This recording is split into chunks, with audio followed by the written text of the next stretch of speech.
দিদিরা যাওয়ার পরে আমার মেয়ে যে মিষ্টি নিয়ে বসে পড়েছে, মিষ্টি খাচ্ছে, খেয়ে তারপরে টিউশনে যাবে।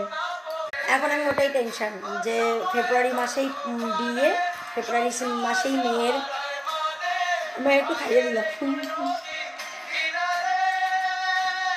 ফেব্রুয়ারি মাসেই মেয়ের এইচএস এক্সাম।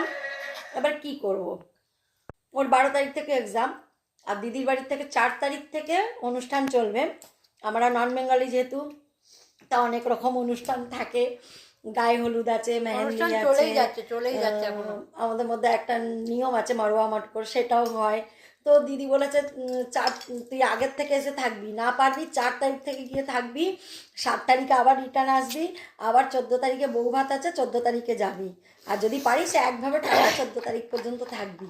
তো আমার পক্ষে সম্ভব না, আমি দিদিকে বলে দিয়েছি আমি চেষ্টা করব যদি যাওয়া আসা করতে পারি। ওনার বাড়ি সোদপুরে একটা বাড়ি আর টিটাগড়ে একটা বাড়ি, সোদপুরে ফ্ল্যাটে থাকে আর টিটাগড়ে নিজস্ব বাড়ি।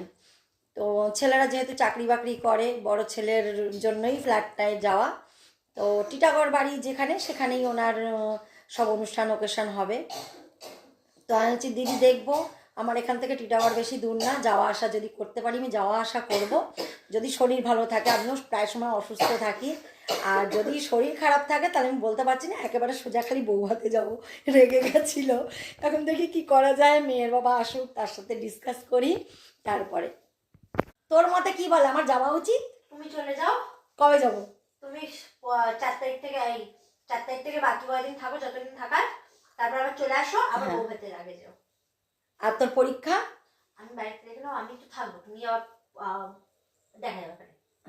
তাই সামলে নিবি? আর আবার তোর পড়াশোনাটা কি করে হবে? আমি যদি চলে যাই তখন তোর আর তোর বাবার রান্না খাওয়া, তোর বাবাও তো কোথাও যেতে চায় না। এবার আমি আর তোর দিদা যদি চলে যাই, তাহলে তুই আর তোর বাবা সেই তো করে খেতে হবে, পড়ার সময়টা কোথায় পাবি? আমি থাকলে তো পড়ার সময়টা একটু পাস। অসুবিধা হবে না? হবে না? ঠিক আছে, দেখছি তখন তোর বাবা আসুক, কি বলে, তাই তো? হুম। আর ঘরে মাথাটা আঁচড়াচ্ছিস কি সুন্দর। বাইরে যাবি কেন? ওই হল রুমেই আঁচড়া, ঘরে আঁচড়াচ্ছিস, পুরো ঘরে চুল চুল হবে। ঠিক আছে বন্ধুরা, ও টিউশনে যাবে বলে রেডি হচ্ছে, ওরও আজকে সারাদিন দৌড়াদৌড়ি পড়ে গেছে। তো এখন এই পর্যন্ত, আগে দেখি কি হয়। আর বিয়েতে যদি যাই অবশ্যই ভিডিও দেব।